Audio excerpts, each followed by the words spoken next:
I'm Natalie Arroyo. I'm running for 4th District County Supervisor. It was tough to pick 3 because there's so much exciting opportunity to work with local businesses.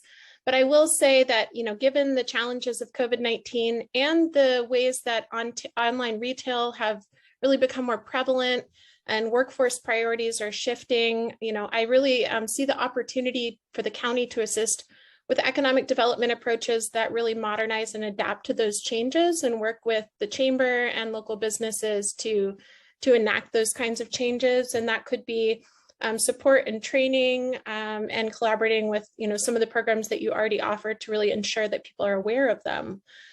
Secondly, I really want to focus on land use policies that influence businesses, particularly some of our coastal development specific land on the Samoa Peninsula. So District 4 has a lot of underutilized land that is zoned for coastal dependent uses only. So continuing to work on that land use change in the county is a really great opportunity for businesses.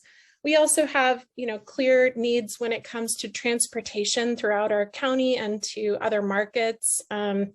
Storage of goods. I know that warehouse space is at a premium, and then infrastructure improvements that really support business use of our local facilities and what we have to offer. And then lastly, improving the physical appearance of our business districts. I've been talking with our city manager a little bit about opportunities to really reinvigorate some of the buildings that are a little rundown looking and underutilized so that we can have thriving business districts. So looking for opportunities for grants and public-private partnerships there.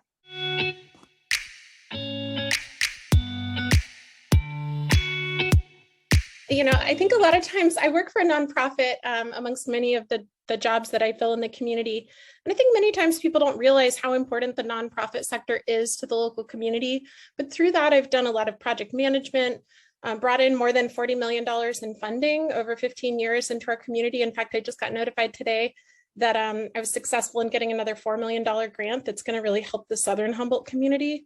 So managing multi-million-dollar projects, bringing in funding, and then doing the planning and permitting to implement those big projects, I think that skill set is really transferable to the county.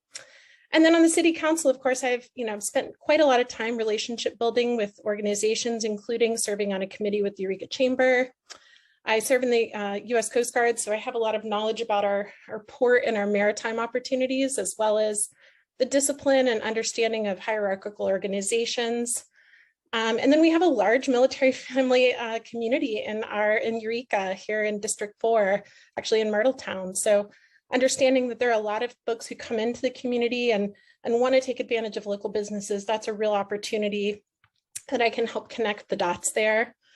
I work and teach at Cal Poly Humboldt, teaching undergraduate students about environmental management, and I teach conflict resolution as well.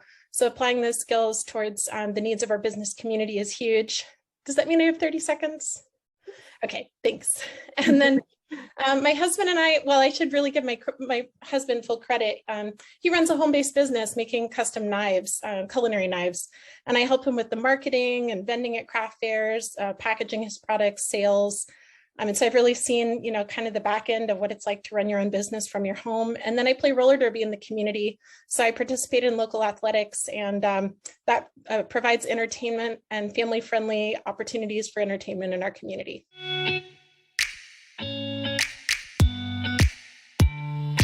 Interesting to think about this question because so many of the things that require urgent action are going to be, hopefully resolved within the next few months before I even get into this position. So if I were elected, I wouldn't take office until late 2022, early 2023.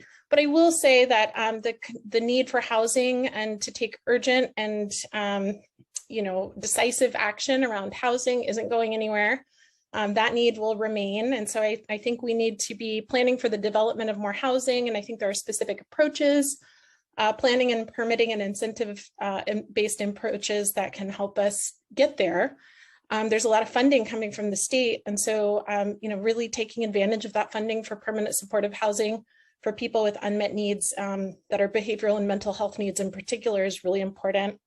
I keep hearing from people as I'm working in the community that the medical sector here needs so much strengthening, and I think there's real opportunity there to collaborate. And of course, the County of Humboldt isn't going to be the employer for many of those people, though there are health-related jobs within the county.